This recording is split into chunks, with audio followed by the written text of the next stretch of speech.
fourscore and 7 years ago, our fathers brought forth on this continent a new nation, conceived in liberty, and dedicated to the proposition that all men are created equal. All right, folks, welcome back to the Steve Malzberg Show, the Gettysburg Address, and the 150th anniversary today. And don't forget, coming up right after this show at 6 p.m. Eastern, 3 o'clock Pacific time, Newsmax TV, www.newsmaxtv.com, will be airing a special documentary, Lincoln at Gettysburg, hosted by our very own John Fund. That's Lincoln at Gettysburg today at 6 p.m. Eastern, right after this show, only on newsmaxtv.com. Joining us now is Salena Zito, editorial columnist for the Pittsburg Tribune Review. Hello, Salena. How are you? Hey, thanks so much for having me on. Well, it's my pleasure. Okay, you wrote a great piece that I saw posted at Real Clear Politics, calling it what it is, Obama's stunning snub. His refusal to be at the ceremonies today commemorating the 150th anniversary of one of the most meaningful, memorable, yet short speeches given by a president that he professes to adore and wanted to emulate and was sworn in on the Lincoln's Bible. Let me put up a tweet exchange. This will be that tweet, Will. This is between Dan Pfeiffer and Ron Fournier of a national journal, I believe, is what who he's with, and they're asking Pfeiffer, who of course is one of the president's go-to guys, why won't the president be there? And finally, it gets down to him saying, serious question, what is on his schedule that's more important than the Gettysburg anniversary? And Pfeiffer writes back, I don't know. There's this whole website thing that someone suggested might destroy the Democratic Party. Now, he turned this invitation down a long time ago, and he was speaking today in front of a group of CEOs blaming Republicans for the shutdown. He couldn't have taken a half hour to go for the Gettysburg Memorial? Right. Well, you mean you get the point exactly. It's 20 minutes away from Washington. Where he was with a group of Wall Street CEOs and speaking at the Four Seasons Hotel. And he chose not to speak at Gettysburg about the same time that the website was being rolled out. So, I think what it underscores is that his embrace of Lincoln was always a political calculation, and it wasn't really about identifying with him. It was just about exploiting the Lincoln experience. You cannot go to the 50th anniversary celebration of Martin Luther King's impressive historic speech at the Lincoln Memorial and not go to the 150th of the Gettysburg Address. You cannot have one without the other. It was the most pivotal speeches in our nation's history in terms of holding the Union together, in terms of laying out a reason why there should be sacrifice in the name of preserving the Union and preserving the country. 10 sentences, 270 words, 2 minutes. I'm sorry, go ahead. That was it. That was it. And, Lincoln was not asked to go there to speak.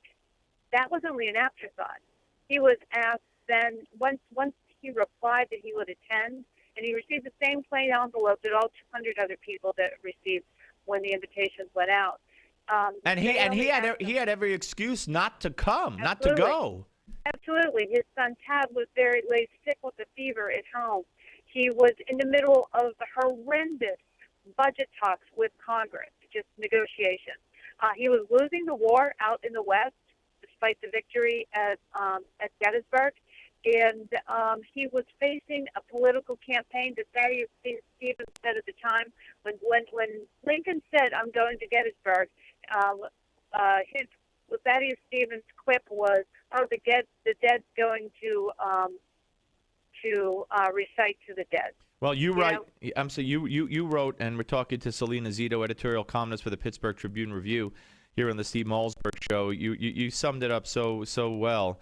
You wrote his dismissal of the request shows a man so detached from the duty of history, from the men who served in the White House before him, that it is unspeakable in its audacity. Ask almost any person in this historic town, even his most ardent supporters here are stunned. Obama long ago veered away from any affinity he may have believed he had with Lincoln, which gives credibility to the criticism that his connection to Lincoln was always a political calculation. Sadly, it absolutely does.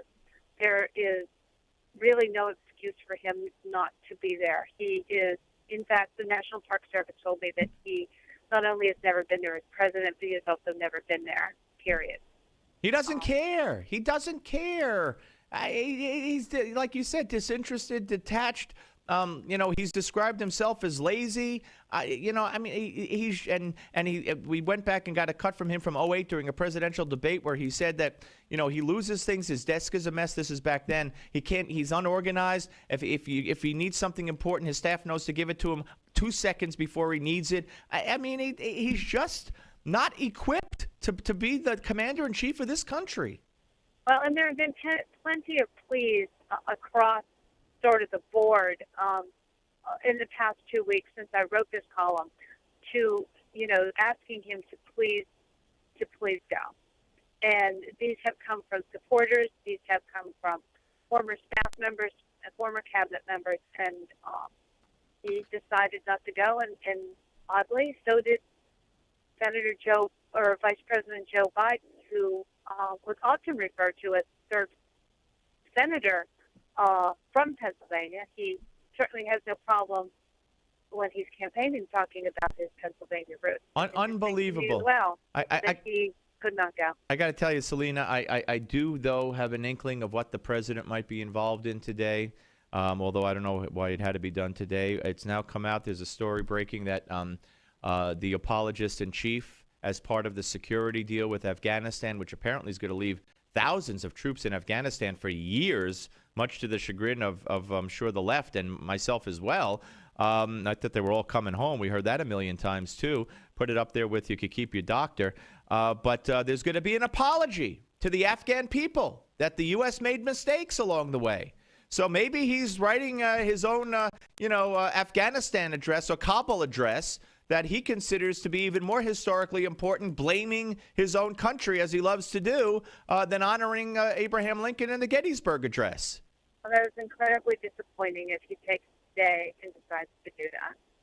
Yeah, well, I don't know that he's going to apologize today, but that's the story that's breaking, that apology will be forthcoming. So I'm just trying to make light of it a little bit. But the first anniversary was the 50th. It was the first time the North and South were ever reunited together, and that was Woodrow Wilson was president. He did not want to go, but he did, and he lived to never regret that decision. The 100th anniversary was 1963. John Kennedy was scheduled to be there. A couple days before, he rescheduled for political reasons. He needs to go to Texas to mend fences between two warring factions, the Democratic Party, because he needs to win Texas to win the presidency the next year. Right. We all know it happened in Dallas. Yep. It's amazing. Listen, great, kudos to you. Great piece. It's such an important issue. Thank you for writing the column. Well, thank you so much for having me on. Take care. Salena Zito, editorial columnist for the Pittsburgh Tribune Review. And don't forget, following the show tonight, John Fund, who's coming up next, 6 p.m. Eastern, 3 p.m. Pacific, at newsmaxtv.com. You could see the documentary Lincoln at Gettysburg, hosted by John Fund, presented by Newsmax, newsmaxtv.com, immediately following the show. If you're already watching it, just stay there. If you're listening on radio,